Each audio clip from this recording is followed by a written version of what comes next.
Hello and welcome to Sidetabled, episode 1. Not sure about the actual name. Yeah, if you've got a better name, then come to us, please. And we are at www.competition.com. No, we're not really. No. Basically, what we wanted to do is to record a mini episode. So obviously, we don't want this to get confused with a full sort of 90-minute episode.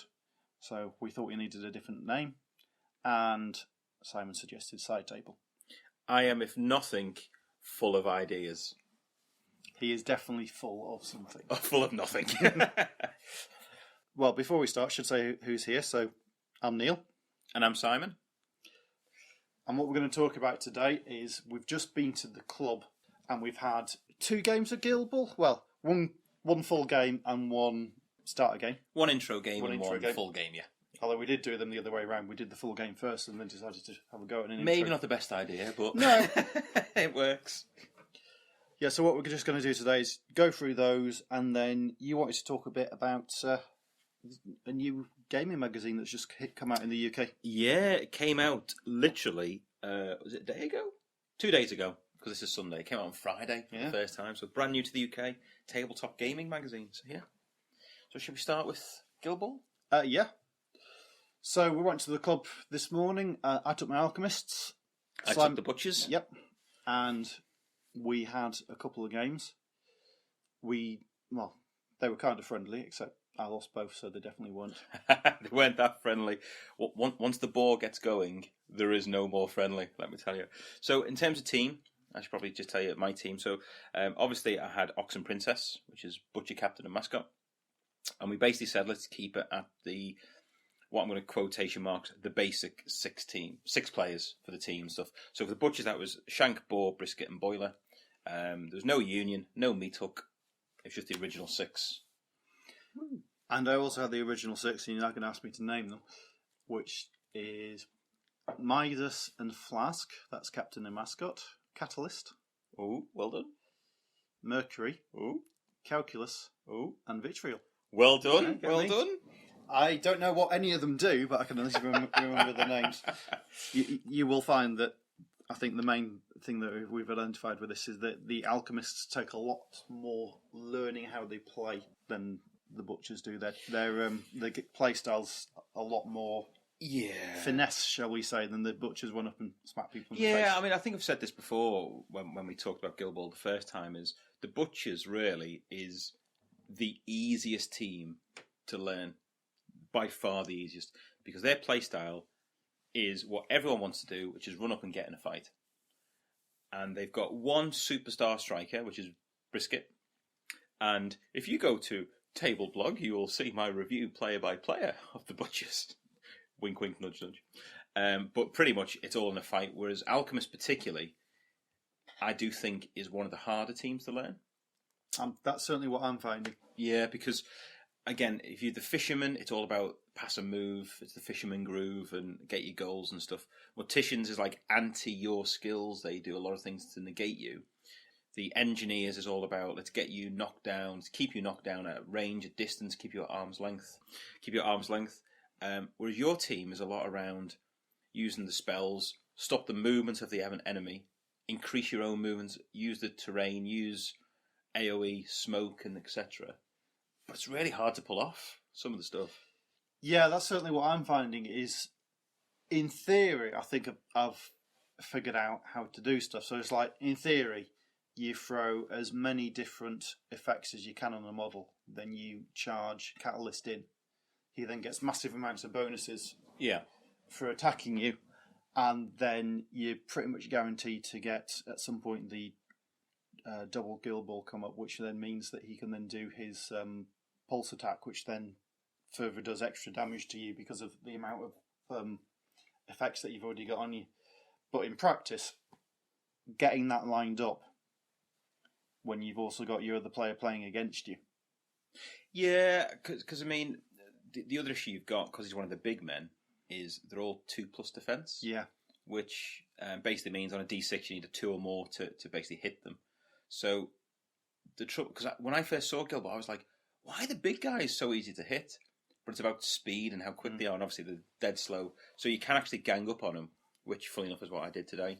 I had Shank and Ox teaming up with a bit of boar just to help out at the end, to team up to take them out. But that's what you've got to do, really, team up, because 2+ defence, you just take them out in a turn or two with it. So in terms of the game, obviously, I now have my tradition kick-off with the Butchers. If I get to choose, I will always choose to kick off. I don't mind setting up first, because the boar can go first, and it jogs closer to the enemy. Because the issue with boar is he's only got a short range. So if you get those free few inches to start with, fantastic. And so that's how I started every single time. So what was your plan? Because I noticed you sort of set your team up all on one side. Well, my plan was, because all the different effects work and combine with catalysts, so my plan was to keep everything together, throw as many effects as I could on your smaller guys with the lower health. Oh, okay. Charge catalyst in, take one person out, and then just gang up one model at a time. Because when you look at my guys in combat, they're not actually that good. You know, I think the most you can do is 3 damage to something. Yeah, they're not a run in and hit stuff thing. So I need to get all these extra effects on them to get the bonuses that I can get for having the effects to actually stand a chance of taking them out of the game. But your guys have a lot of push and dodge, don't they? They have a lot of push. They have a lot of push and dodge, yeah, but they don't have a lot of just straight up damage. Straight up damage. Right. Okay. I think what I need to be doing with them, from having played, and especially having played the intro game that we did afterwards, is I do need to be running them as a move, pass, and shoot team. Yes. Yeah, because we saw how effective that was in the smaller game after, particularly because you can do pass and go, pass and move. Yeah. Use momentum. Because we did figure out, because I've got because Vitriol can throw out a smoke cloud, and if she's in a smoke cloud, she gets +2 to a movement. So by throwing that cloud out where I want to dodge into, passing the ball to her, and then doing the move and pass move with the momentum that I've just built up, so I can move her 4 inches forward into a cloud of smoke that I've already put her on it to be. She's then got +2 to her movement, which gives her an 11-inch move and a 8-inch. That's ridiculous. Yeah. 19 inches. What the? So in theory, you know, you look and go, oh, it's just, but the actual pulling it off, because there's definitely more. There's more finesse to it than there is with the with the Butchers. Run up and hit stuff. Well, no, and that's one of the things I like about Guild Ball, because also you can't just activate her first and do that. It always gives the opposition because you need the momentum. It always gives you a chance to do it. But what I did notice, because you set all your players up on your left, on my right, well, I just thought, well, I'll kick off to the left then, and basically automatically stretch you out. Yeah. So it's also one of those things, I don't think you can put everyone together. You need at least 1 or 2 on the other side, I think, just to stop me going, oh, I'll kick it into the open space and stretch your team to start with. Because the Butchers, all I want to do is get a one-on-one fight with everyone. And eventually, one-on-one, I'll take you out, pretty much, and stuff. Which I think is pretty much how it... Pretty much. I think you got 2 goals? I did in the... First? No, the second game. The first game was just 6 takeouts. 6 takedowns. Yeah. But it was just damage. That's all there was. And the boar is just a beast. Yeah. And if you keep him by Ox, he gets his plus damage, and he gets his berserk from his charge, and he gets his berserk from his attack. So it's 4 attacks with bonus damage every time. He just takes someone out a turn on his own, pretty much. And then Brisket just keeps throwing the poison knives around and stuff, and that's all the damage was, really. So in terms of my team, I don't like the basic 6. I really don't. Because I don't think it gets best use out of Boar and Ox. I always like to bring the Union in, and that's just me. I like to have Gutter and or Rage, but I'm a filthy bugger, I think, when it comes to the Butchers team. So that was me. Obviously, I've played a lot of games, but obviously not as more than what you have with the Alchemists and stuff. So what did you learn today? I think it's still, I'm getting my head round how they play. I haven't had a game yet where I've got them playing what I think I'm now, after 4 games, and especially having had the intro game, I now have an idea of how they should play. Yeah. Now I need to try and put that idea of how they should play into practice a couple of games to actually get my head round playing in the style. I'm still making silly mistakes. Like I'm still forgetting to pre-measure stuff. I was still doing things like I was looking and going, oh, I've got this amount of influence on this model because I want him to do this, without actually looking and going, but he's only got 2 health points left, so he's just going to go straight out. Yeah, because I think you put that on Catalyst. Yeah. And then it was like, I think I had 4 or 5 momentum. Yeah, so I was always going to go first. You just went first, killed him. And Ock just went, well, I'll take your last couple of health off, no problem. And stuff. So yeah, it's just little things like that, I think. Because I think you started playing properly when you were 8-0 down. Yeah. And suddenly you took it out to the wings, and I was like, I can't get to you because you put so much minus movement on me. And I was like, what do I do now? And so I had to just basically panic in a way and focus, but you should have really scored there. I think you're just unlucky with how it happened. But that was, you stretched me rather than me stretching you. And I think that's what I need to do. I need to be playing a very wide game. I need to be pulling you out of the positions you want to be in, sticking all the negative movement on you. Mm-hmm. But because Ox only has a 4-inch move, doesn't he? So if I stick the bore, 4-inch, 6-inch shell. So if I stick the minus 4-inch movement on him, he essentially stands still or charges. He spends inches. 1 influence and sprints 2 inches. Yeah. Wow! But this is what I was saying when I did that blog post. Bore's really scary, but every team can control him really easy in a way. And I think that's what I need to learn how to do. There's certain players in your team I need to control. Yes. And I think I am more about controlling the opposition's players and then running around with my other players around the side. I still haven't used Midas properly. I've got my head round what he now does, but I haven't managed to pull it off, which is the copying somebody else's plays. Yeah. See, I panicked at first because I thought, oh God, you're going to steal Boar's Berserk ability. But it's not a trait, it's a character play, is what you steal. So I didn't know what you were trying to... And I don't know what he's best trying to steal. I think when I'm playing against the Butchers, I'd have gone for something that would give me bleed. Right, so... Because I would then have burn, poison, and bleed. And that gets Catalyst going? Yeah. Right. Or the other thing I would have done is I would have taken your... Is it called Super Shot? From Brisket? Yes. Super Shot. Because when I take Super Shot off Brisket, I think, didn't we then figure out I then have a 10-inch shot and throwing 4 dice at it? Yeah, which pretty much is guarantee the goal. And I can also then get an extra 2-inch move because of his heroic plays, which... So it's like Vitriol was 21-inch plus threat range. Yeah. Your captain, 20-inch goal threat range. So again, that's where your game comes in. Slow the opposition down, get around with all your dodges. So you can do lots of attacks, use the dodge results, run around my players, get out, and you've still got 20 inches to go. So, yeah. But obviously, it's all about learning and stuff. And it wasn't a league game. So we've got the league game yet to come, and now I'm bottling it because you might actually know how to beat me by the time that comes. I need to get some more games in, definitely figure it out. But I think I need to get some more intro games in. Right, okay. I think I'll learn more in the intro because there's less to focus on. And we were just talking in the car on the way back from the club about recording a couple of intro games as YouTube videos just so people can see. Yeah, it's to see how the game comes, because again, when we were at the club today, we were playing Guild Ball, and there were a lot of people who've never heard of it, never seen it, didn't know what it was, and they were coming over to look and go, oh, this looks nice, oh, they're nice models, aren't they, and stuff. So again, the more awareness, because obviously we quite like this game, safe to say, just getting awareness out there and also observing what we do with our tactics, our players, and then also getting feedback, because obviously we don't know everything, and it's a new game, so everyone's still learning as well. That's why I listen to other podcasts and stuff to try and get their hints and tips as much as I can for that. That's Guild Ball, really. Yep. So the only other thing, as a really quick one, we just wanted to mention this because it's quite relevant right now, is 2 days ago, Tabletop Gaming Magazine came out. So this is £5.25. I did get it from W.H. Smith's. So it was in W.H. Smith's. It's a quarterly magazine. So this issue, for example, issue 1's available until the 11th of September.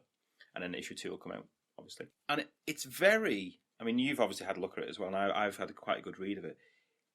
It's very, very high quality from what I was expecting. Because when I thought, there's a new gaming magazine coming out, I thought it'll be a token effort. It'll be quite cheap. You know, the quality won't be there. But this is a professional quality magazine. It really is. I mean, it covers, I think it's about 110, 120 games it covers in either summary or great depth. And it goes through, and a lot of these things I've never heard of before. Yeah, there's a lot of the little board games in there, aren't there? Loads. Which is nice to see, because there's so many really good little board games which you just don't even know exist. And it's like, I mean, we're quite lucky in Leeds because we've got Travelling Man, which has quite an extensive stock of board games, but they still don't stock everything. Yeah. So it's quite easy to overlook a game that might be worth doing. The other thing I noticed about it is just the sheer size of it. I don't know if that's just because the only gaming magazine that I'm used to reading at the moment is occasionally when I pick White Dwarf out, which is like what is it? 20 pages. 162 pages of gaming, basically. Oh, with a really nice article in the back, looking back at HeroQuest. Yeah, they've got this little tabletop time machine, so I'm guessing each episode, that's because we're in a podcast, each issue, they'll have a different, what I think of as classic retro game. Yeah. But again, HeroQuest, it just makes me, I want to play HeroQuest again now. But they do have a lot of different articles, a lot of different focuses on different companies and games. The other thing as well, just for tips, if you are thinking, should I pick it up, is there's a lot of shops who advertise here. And if you quote a lot of codes, you're getting 5 or 10% off your first order, in addition to any prices they have. So actually, it might be worth it just to get the discounts and quote things. I've seen them for a number of companies in here, so it might be worth it for that. What I do like is every game they mention, it says what the price is, what the website is, how many players, how long it takes, and stuff. I do have one issue, because I'm a moany arse, really. I have one issue. In case, obviously, our listeners might have picked up on this already. My only issue is everything is brilliant. Everything is fantastic. Now, I don't like to moan for moaning's sake. I do, actually. I'm quite a grumpy old man, shall we say. But I've basically got 120 games in here. And as far as this magazine puts across, 120 first class, 100% 5-star games. I suppose, though, as it is the first issue, and they do say they were reviewing, because it does actually say 101 games you need to play. Yeah. Is it just that they have reviewed 101 great games? Possibly. And they've looked at, Bob's game and gone, well, Bob's game's rubbish. We're not going to put that in this issue. Possibly. That might change as we go forwards and stuff. It does stand to reason if you are reviewing games that you're saying to people are really good and are well worth playing, that you are only going to review the really good, well worth playing ones. Yeah, I mean, the reason why I say it, for example, I'm on this page here and I've got the Discworld game, the Firefly game, Hey, That's My Fish. There's a few different games that go around, Power Grid, Small World. I'm just saying games now. But I look at this and think, right, I've got £40 to go and buy a game. Which one do I go? Because they all say they're fantastic. They're all, 2+ players. Thing is, at that point, you're looking at the meat of the article with it's the how it plays. Yeah. Because I know from having looked at some of these games, online and stuff, and it's like you were just looking. You're looking at Kings of War there. That's. We'll keep flicking through an X-Wing. Skip over that. But I mean, it's like you're looking at a page. You've got 4 games on it, where you've got 4 different types of games. You've got deck building games which play completely differently from a traditional board strategy game, which play completely differently from a plastic shark eating robots game. Exactly. I mean, that sounds amazing. Who wouldn't want a plastic shark eating robots? Wow. But yeah, as I say, it's only a small gripe, because I think it's because the impression it gives when you look at the cover, it looks like a computer game magazine. And I mean that with the greatest of respect and compliments, that it looks like a professional marketplace magazine.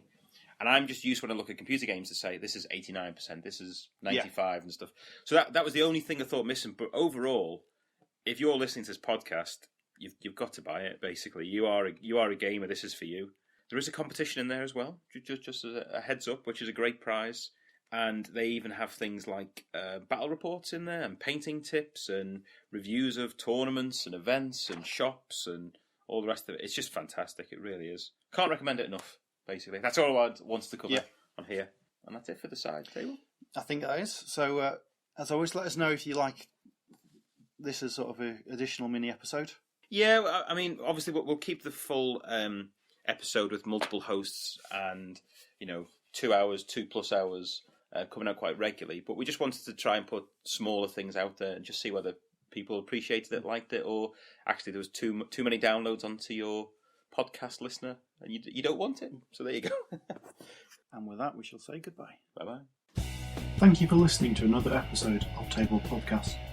If you'd like to learn more about the show, you can visit the blog, tablepodcast.com, or follow us on Twitter, @tablepodcast. If you'd like to support the show, you can do so by leaving us a positive review on iTunes and by subscribing to our YouTube channel. Thanks a lot, and we hope to hear from you again soon.